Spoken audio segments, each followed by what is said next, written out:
Hi, I'm Steve Matthes. Welcome to PulpMX Classic Commentary. I'm here with Sam Manuel team manager Larry Brooks. How you doing?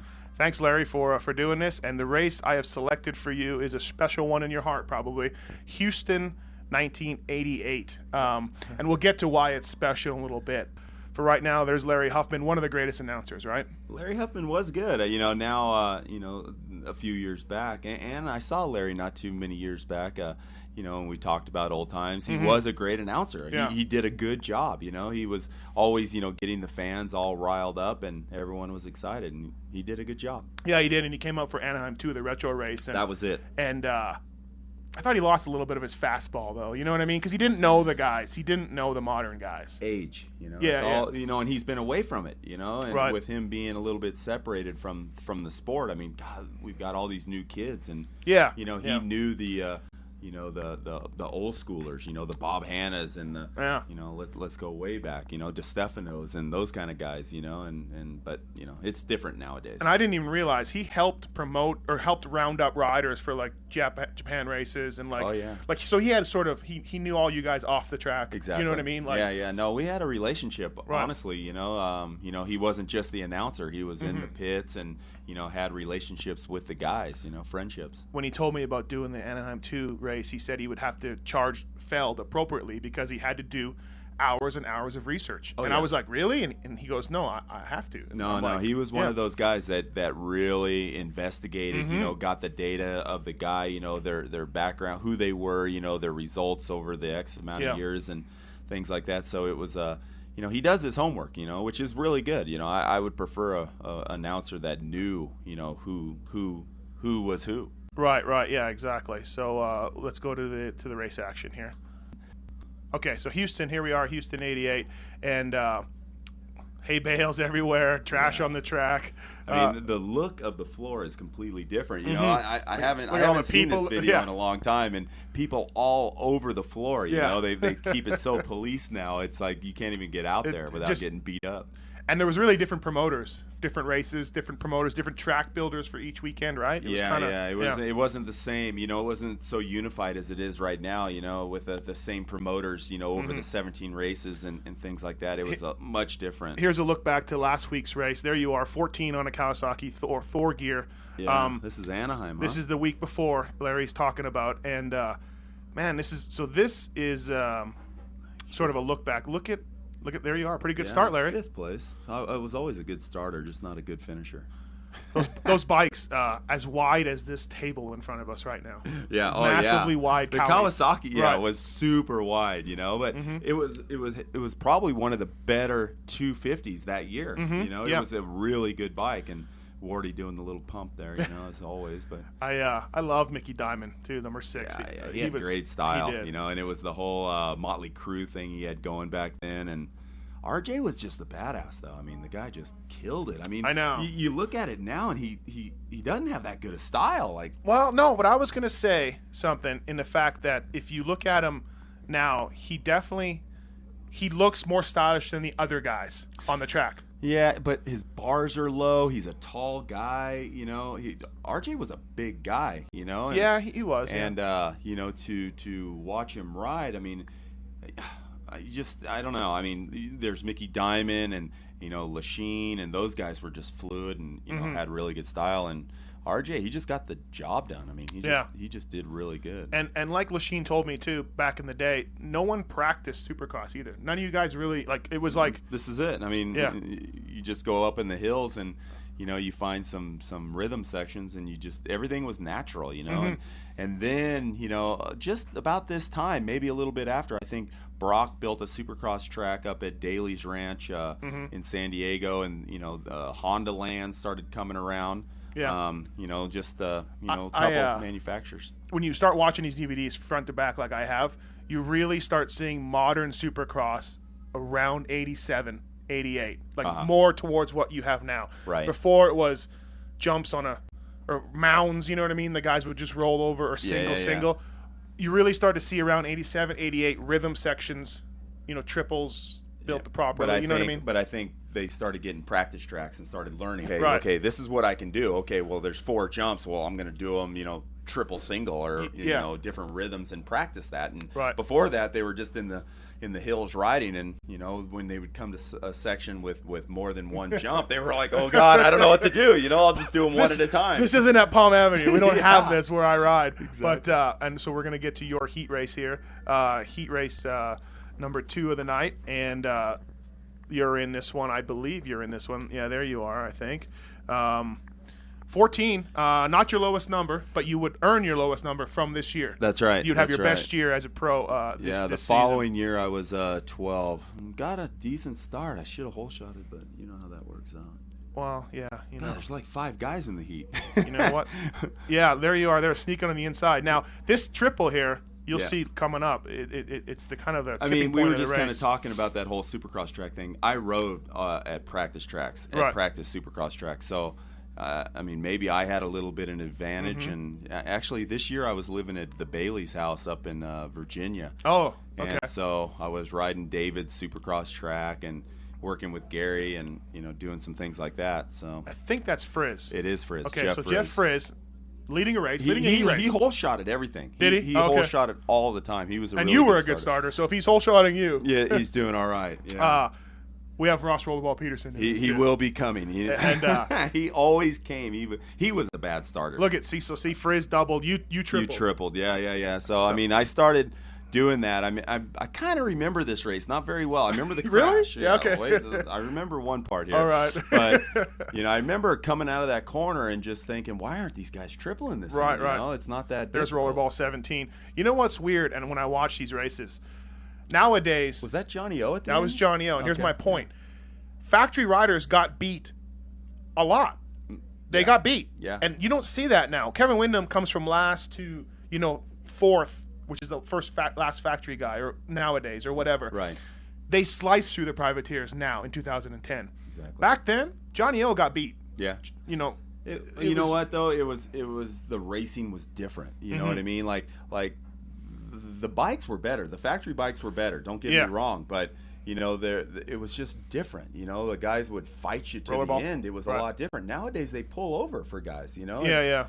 People don't fight the other guy to the end. Here, they would lay you out if you even got, you know, in their area. Johnny's he's having a rough year since he switched to Suzuki, but he's a former Supercross national champion. Oh, Brooks airing out the triple rollerball right behind him. See? Yeah. Rollerball, the Canadian guy. So. I know. Frizz needs to step up and do that. Yeah, clearly. well, Frizz, look at Wheelie and the Whoops. I mean, how old school is that? That's so funny.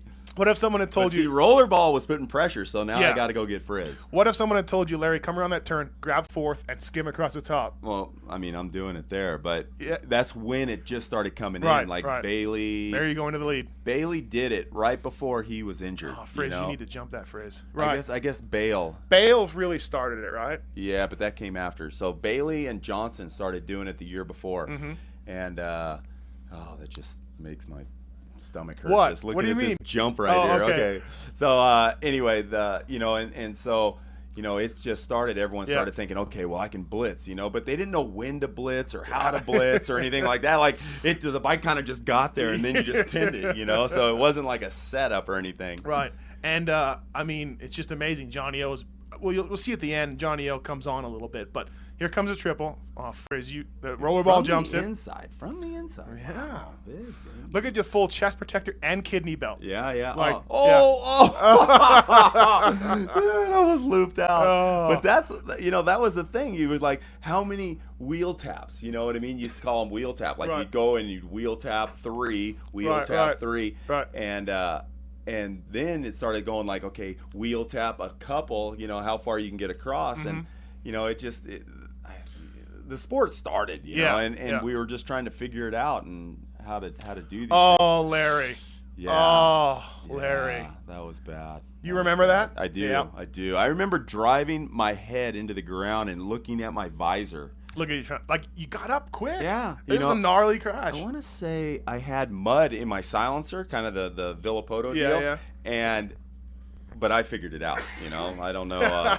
Those guys couldn't figure it out, but I looked back there and stuck my finger in it and poked it out. Rollerball in the lead, which makes me very happy. Yeah. Beating Johnny. Rollerball was good. And we were talking about this a little bit ago. His style wasn't the greatest or anything, but he was good. He was like so strong and he just kind of manhandled the bike. Like this whoop section, you saw me flip-flopping around. And he's just hanging on. He's a man, Well, we'll get back to your crash in a second. I can't believe the stuff that Rollerball would tell me about how he used to train. He was an animal. Like 340s, go water skiing, go running, repeat. Every day. And I mean, he's being serious. So he was a gnarly trainer. But anyways, what was the results of that crash? I actually broke one of the wings off one of my vertebrae in my neck, and the funny thing is, like you back then, you didn't have an asterisk rig or you didn't have all this medical unit. You had an ambulance sitting in the corner of the stadium, that would go and scoop you up if you were knocked out or something. And if you were knocked out, they just keep rolling. Yeah, you. Exactly. You put you on the stretcher and get you out of there. But it was I actually broke a vertebrae in my neck, and I raced the main event. I had to go to the semifinal, so I had to race one more time, and then I raced the main event. Did it hurt? Yeah, it was a little tight. And I was kind of dizzy. I remember racing the main going, I'm really dizzy right now. Yeah. Tommy Watts was good at that time. Berluti. Yeah, that's right. That's right. So did you tell anybody you were dizzy? No. Did you take some aspirin, I guess? No, nothing. I mean, he just kind of like dug in and just said, you know what, I'm just going to I had to race. I mean, that's what we did was race. We didn't go, oh my gosh, I don't feel good. Go get my rent-a-car. I came in my box van. That's how I got there. But now you must have not missed too much time because you had a good season. I didn't take a weekend off. I raced the next weekend. Really? Yeah. You just didn't do that. So when the doctor said, hey, you broke a winglet off your vertebrae, you were like, oh, all right, cool. Can I still race? He was like, yeah. And you went, okay. Well, because it's pretty it's something that it detached, but it wasn't going into the spinal cord or anything. So it was like a muscle. If that happens now, oh dude, it's a year. That's what I'm saying. It's a year. And you race the next week. I'm not trying to give you a a verbal blowjob here, but that's gnarly. Times were different. I mean, they were so different. I mean, people raced. I mean, that's what you did. You were a racer, and we thought we were wimps anyway.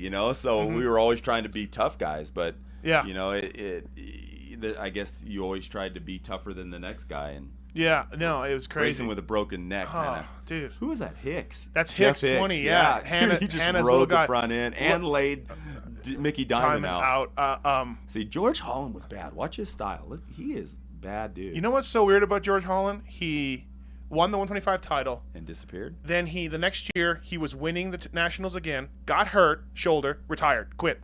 But he was still a top 5 guy. He just quit. Yeah, I didn't really understand that when he did quit. He still had. He was young, you know what I mean? He had youth on his side, and obviously style and manufacturers were behind him. And he had a good work ethic. And who's that? But 39. Oh God, I don't know. It's all JT. A San Diego guy. Dre Dirks or somebody? No. Hang on, I'll think about it. That's a Vince Devane, not Vince Devane. No, he's Florida. Look at RJ though. Just you can really see RJ. A lot better style. Holland's got good. Holland's elbows up and stuff, but RJ was just solid though. Yeah. Watch George. He kind of flip flops around and not really solid anywhere. Rick was just solid and going one direction.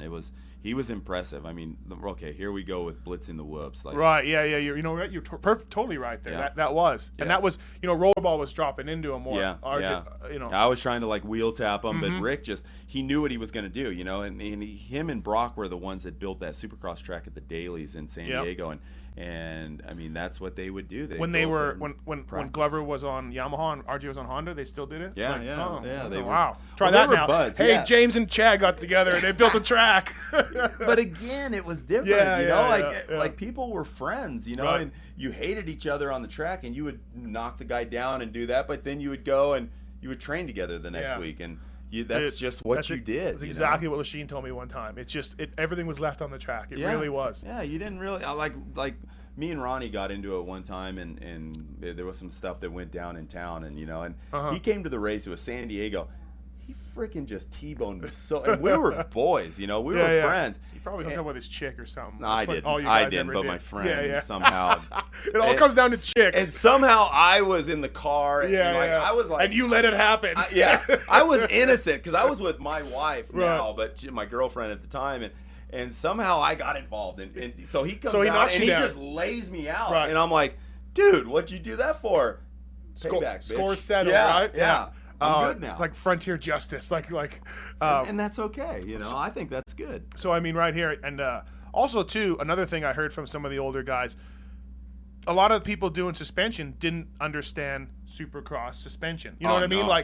Like the bike setup from the guys weren't as good. It was the same as outdoor. We rode outdoor suspension. Really?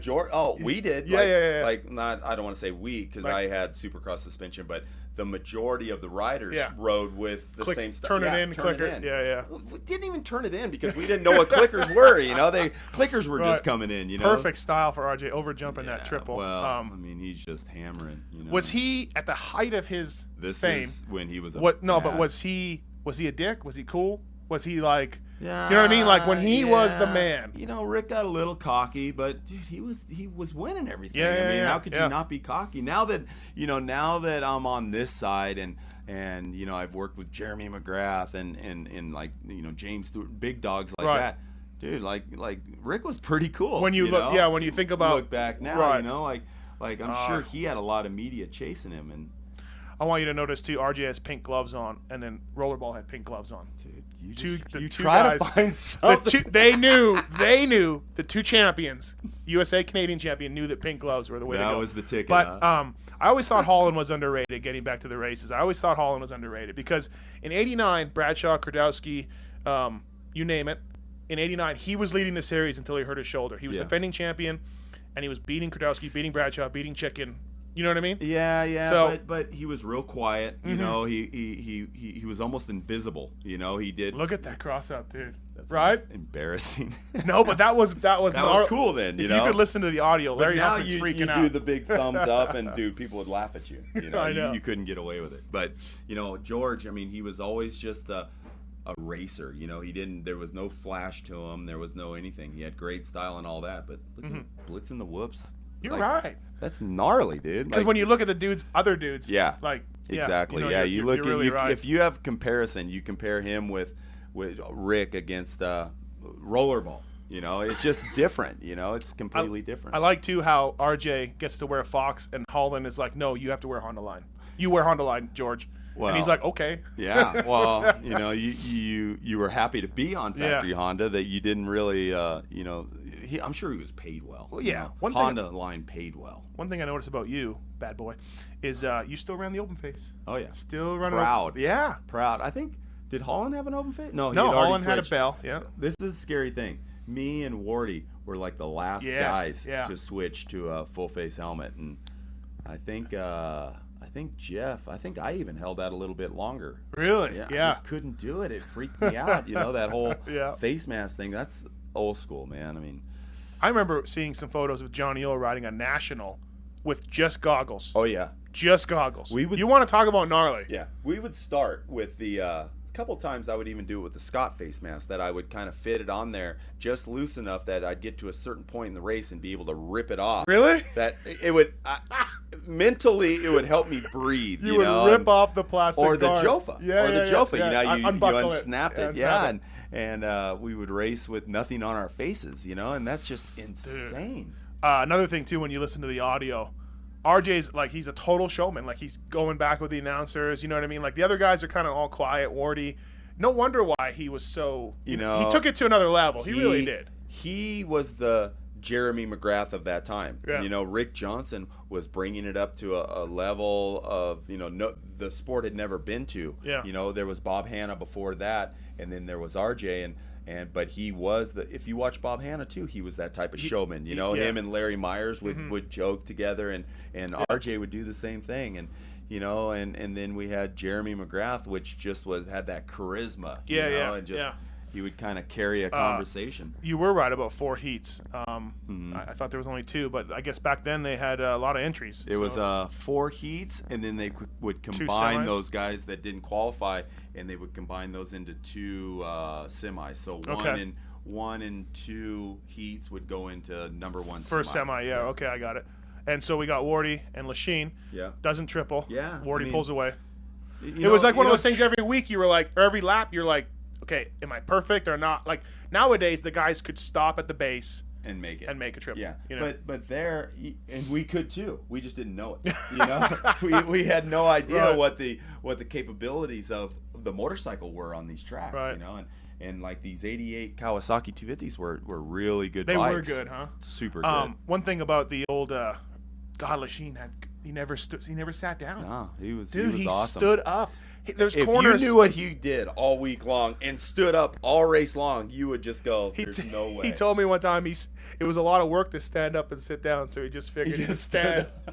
Like whatever he could do to get rid of work, like cut the work down is what I think his theory on life was. But I always felt like when Wardy was defending champion, obviously number 1 right here, if RJ hadn't knocked himself out at 87 Anaheim, he would have won the title. Yeah. He was he had, I think, almost double the amount of wins in 87 that Wardy did. Right. But that one DNF, those 2 were 1-2, 2-1 every week. So, he couldn't make up points on him. If you knew the history of Jeff Ward and Houston Astrodome, he won almost every Houston Astrodome that he raced because of the soil. He was really good because Jeff came from flat track, so he knew how to ride really slick dirt like this.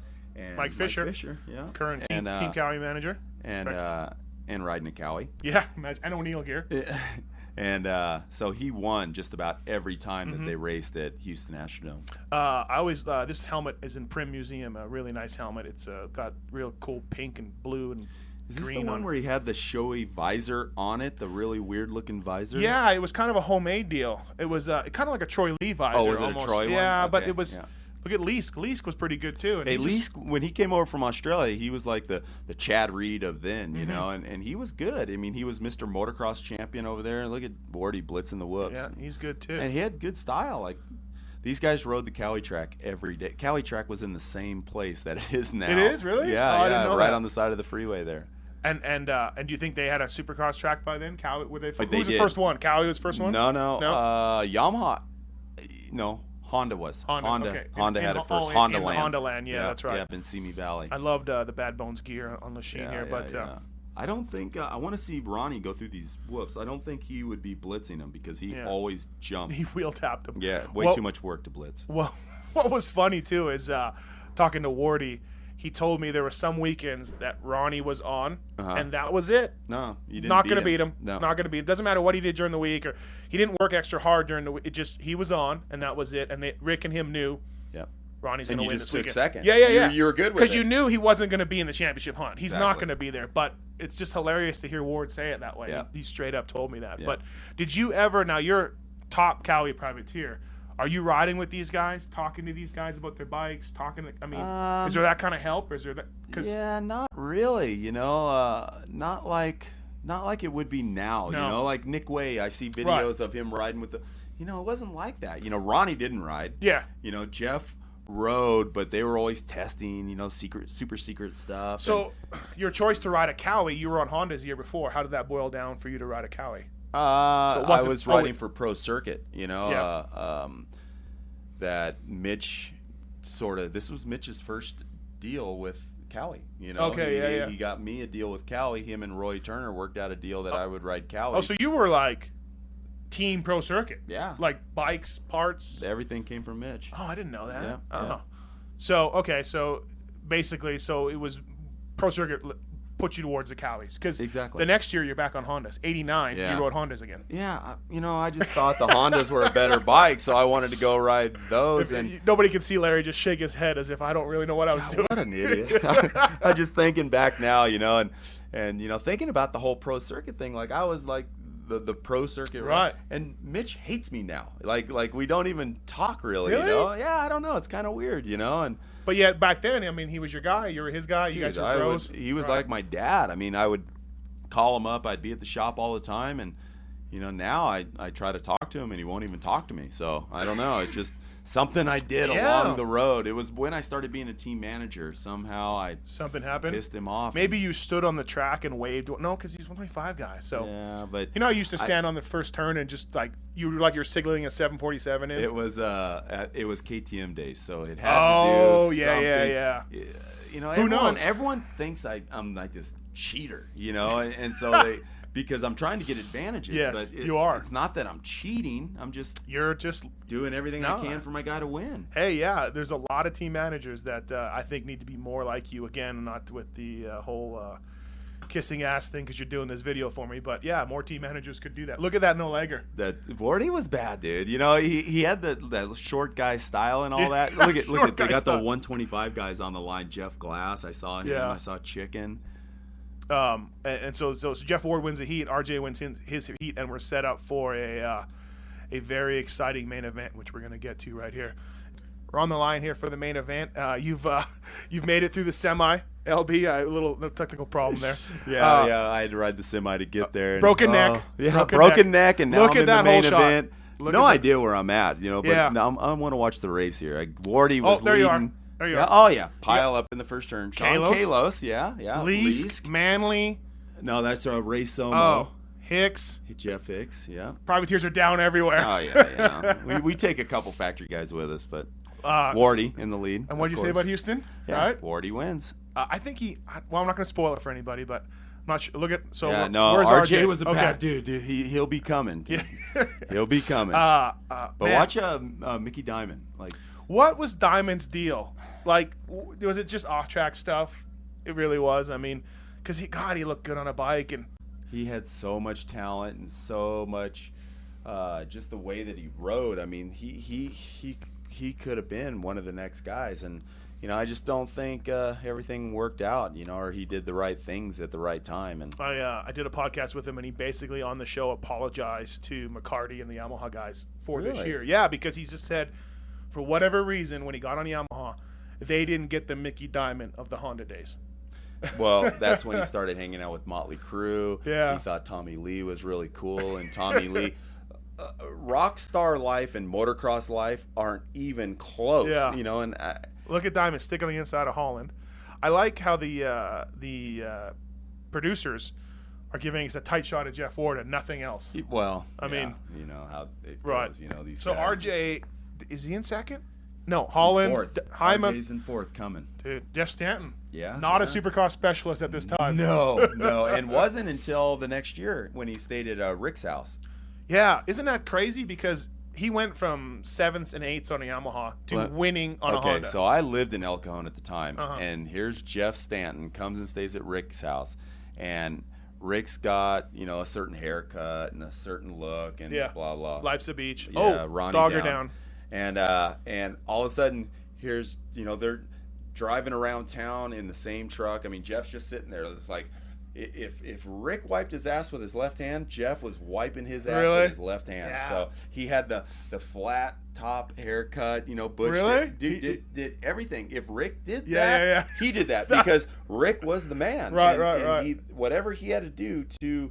RJ almost shouldn't have done that, right? Looking back on it? He messed up. He built Jeff Stanton. He did. Rick didn't he? Johnson built Jeff Stanton. I'm not saying, you know, Jeff had a work ethic and all that stuff. Yeah. But he did exactly what Rick did. And so Rick opened the door. You know, hey, James Stewart did that with Ryan Dungey. So. Yeah, true that. You're right. And I heard there was tension, too. After RJ got hurt and Stanton became the man, there was tension when RJ came back and wasn't the same rider anymore, you know, and as you can imagine. Yeah. You know? I mean, Rick's wrist was never the same. Yeah. You know what? He would have never been able to make it back because his wrist was so messed up. But, you know, Stanton was the man then when he came back, and then Rick's going like, dude, I taught you everything. Okay, let me ask you this. RJ doesn't break his wrist. He wins in 89 for sure because he'd won the first 5. Does he win in 90, 91? Does he would have keep doing kept it? going. I mean, it brought him down 25, 30% of his ability. And, you know. So no doubt in your mind he keeps going. No, yeah, for sure. just keeps for winning. sure. No, I would have been very interested to see where his win streak went or his Because Bale comes in went. 91. You know? He would Rick would have been stronger and, Yeah. and more determined. He would have bulldogged Bale into the ground. Really, Yeah. huh? Wow. Big words from Larry Brooks there. But, so Wardy's looked tear-offs. Yeah. Wardy's dominating. On the littlest jump that I crashed on and broke my neck, he's pulling tear-offs. That's a good point. But you hit a kicker or something. It wasn't you. It was me. It was me. I'm trying to help you out. I know, but I know what I did. It was like, dude, the biggest idiot ever. And so Wardy's dominating, really. RJ, for being the man, look at that lead. No. Well, Rick had to pass. His teammate was holding him up. Right. I'm sure George fought him to the end. Diamond's tired right now. Diamond is like looking for his pack of cigarettes. Yeah. Really? You used to smoke? No, I don't know. Oh, okay. All right. But Wardy, what's funny is on the back of Wardy's pants right now, he has the word attack. I'm not really sure what the thinking was behind there. I was always wondering that because, dude, you don't want to be telling the guy behind you to attack. That's what I wrote about. I said, you don't want to give the guy a hint. Hey, attack me. Yeah. But there was something to it that I remember somebody asked him, and he said some kind of logical answer. Yeah, it made sense. And I can't remember what it was now. It's much too logical for me. But. This bike, again, getting back to that Cali 250, which you had, really wide, really long, really big. I can't imagine Wardy really fitting in on it too well. It worked good for him. The motor was really good because it was real heavy and the way it delivered the power. It was strong, a lot of power and stuff. So Ron Heben made those numbers, by the way. Did he cut them out? Love those sixes that he'll made. tell you, I'm sure. Oh, he told me all about it. Yeah, exactly. You must know Heben. I do. So the bike really was. Look how deep those whoops are in the middle. They're just like hucking them out. And they were going to the outside of that whoop section earlier, and now they're going to the inside. Very astute. I never noticed that. That's why you're a racer, and I'm just a tubby media guy. But 88 CR250, cool bike. Low boy pipe when it came out, it blew your wig standard. back. Yeah. The 87s were good. RJ's coming. He is, isn't he? Mm-hmm. And so he was full of flash and all that, but he must have trained because he won nationals, and he must RJ. He trained his ass off too, right? Yeah.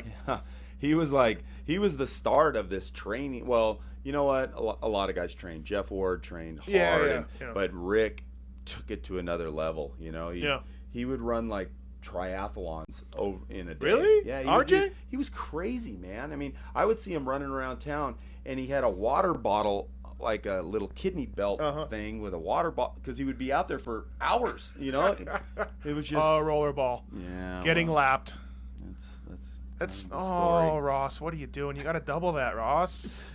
He's got a white helmet on. I know, but he's got pink gloves like RJ. Not a good style by rollerball. So what was it like growing up in El Cajon in these glory days? Would you literally go to the 7-Eleven, see Dogger, just hanging outside, and then go to the track and see Lachine or Johnson? Maybe not Ronnie, but we would see, Rick running or riding his bicycle. And it was always like beep beep, hey, what's up? What's and up? Everybody was cool. Normal. Yeah. I didn't really think about it. And I wasn't I wasn't born in El Cajon or nothing. Right. I had moved there because I was an LA guy and I just couldn't ride anymore in Los Angeles. So I had to move down there. Yeah. And what better place is something's in the water down there. I better go drink something. Last lap here, and RJ's coming, he's not. But, you're not Fisher's going to get lapped too. Stanton's getting lapped. You're not going to beat Jeff Ward. Right. At Houston. Yeah, look at it. He's coming in. You're right. Yeah. But so really, there wasn't much to separate these two guys back in this day, huh? RJ and Wardy. RJ better, but only a little bit. Yeah, different tracks. There was different tracks that Jeff would excel, and then Rick would go. Let's say if Rick won, he would go on a streak for 4 or 5 races. Yeah. And then Wardy would beat him again, and then he would win 1 or 2, and then Rick would win, and then go on a streak of 5 races. You know what I mean? Right. He would do that. I think it was a confidence thing with him that he would just win a race and then just kill it. Holland's getting lapped. Something happened to him. This is the year George was having all kinds of trouble with his shoulder. It would pop out during the really? race. Yeah. Oh man! Yeah. And we haven't seen you get lapped yet, which is good. I might have pulled off. I don't know. I'm telling you. And Wardy wins it. This Wardy is when wins I it. was really dizzy and all that. Very excited. You don't make top 5. Look at Eric. 5th. Yeah, That's just awesome. Kehoe, just in there, just doing what Kehoe does on a crappy Suzuki. You know what I mean? Especially back then. They weren't that great. But all right, you've been watching the PulpMX Classic commentary. Larry, I want to thank you for doing this. It was a lot of fun. good insight too. Yeah, no, it was funny. I mean, funny, more or less trying to announce a race that I kind of knew what happened. Yeah. It was back in the day, and then I was in, you know. But it's cool. I mean, I think this is a really cool idea, and I'd like to hear more of these from other people, that I raced against that were in these events, and somebody's take on that exact same race would be pretty interesting. Yeah. And sorry about your neck. Yeah, well, I'm still good. All right. Thank you.